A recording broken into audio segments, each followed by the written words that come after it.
Bertemu lagi di mata kuliah Analisis dan Pemodelan Bisnis. Pada video kali ini, kita akan belajar mengenai Requirement Specification. Teman-teman di sini ada yang tahu nggak sih, apa itu Requirement Specification? Spesifikasi persyaratan atau Requirement Specification adalah informasi yang menggambarkan produk atau hasil proyek yang berhubungan dengan tujuan produk akhir yang didefinisikan dalam persyaratan proyek. Dokumen resmi dari Requirement Specification dikenal dengan Spesifikasi Kebutuhan Perangkat Lunak atau Software Requirement Specification. SKPL sering disebut juga dengan spesifikasi fungsional, spesifikasi produk, dokumen persyaratan, dan spesifikasi sistem. Spesifikasi kebutuhan perangkat lunak mencakup what, apa yang perlu dibuat atau apa spesifikasinya, serta how, bagaimana implementasi dari spesifikasi tersebut. SKPL adalah dasar untuk semua perencanaan proyek berikutnya, desain, dan juga pengkodean dari sistem. Dalam SKPL, ditemukan banyak pemodelan untuk membantu memaparkan spesifikasi dan fungsionalitas sistem. Nah, kita akan belajar beberapa diagram yang digunakan untuk pemodelan. Diagram yang pertama ada data flow diagram.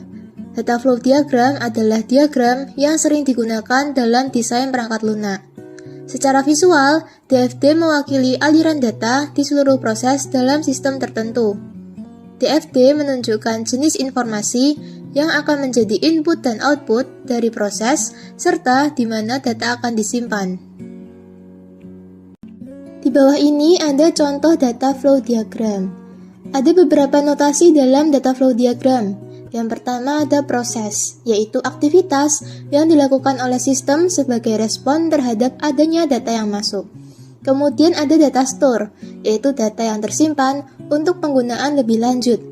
Ada juga yang namanya external entity, yaitu seseorang, sesuatu, sistem, atau organisasi yang berada di luar sistem yang berinteraksi dengan sistem. Nah, yang terakhir ada data flow, yaitu aliran data dari satu tempat ke tempat yang lainnya. Selanjutnya ada Entity Relationship Diagram atau ERD.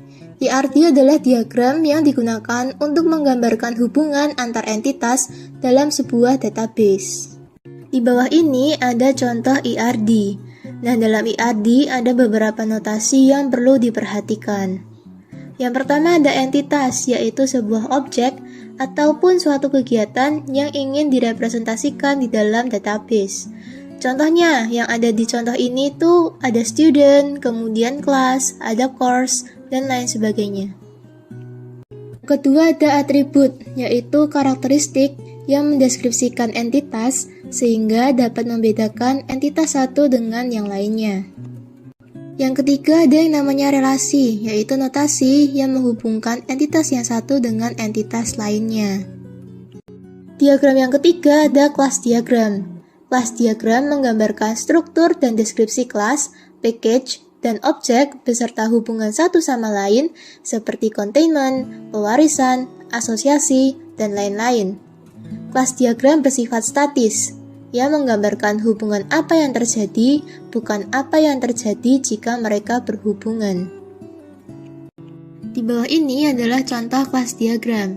Satu kotak itu disebut dengan satu kelas, teman-teman. Nah, dalam kelas itu ada 3 area pokok. Yang pertama ada nama, seminar. Kemudian ada atributnya, yaitu karakteristik dari kelasnya. Kemudian ada operasi, jadi apa yang bisa dilakukan oleh kelas tersebut. Selanjutnya, ada yang namanya use case diagram, yaitu diagram yang menggambarkan hubungan antara aktor dengan sistemnya. Nah, di bawah ini ada contoh use case diagram untuk sistem online ordering. Nah, ada beberapa notasi juga dalam use case diagram. Pertama ada aktor, yaitu orang yang berinteraksi dengan sistemnya. Kemudian ada yang namanya use case. Nah, use case ini adalah fungsi-fungsi yang dapat dilakukan oleh sistem. Selanjutnya ada activity diagram. Activity diagram adalah diagram alur yang memodelkan aliran dari satu aktivitas ke aktivitas lainnya. Di bawah ini adalah contoh activity diagram. Ada beberapa notasi dalam activity diagram. Yang pertama ada action, yaitu tugas yang harus dilakukan. Kemudian ada yang namanya initial note, yang menggambarkan awal dari serangkaian tindakan atau aktivitas. Kemudian ada activity final note. Jadi notasi ini menghentikan semua aliran kontrol dan aliran objek dalam suatu aktivitas. Kemudian ada yang namanya decision note.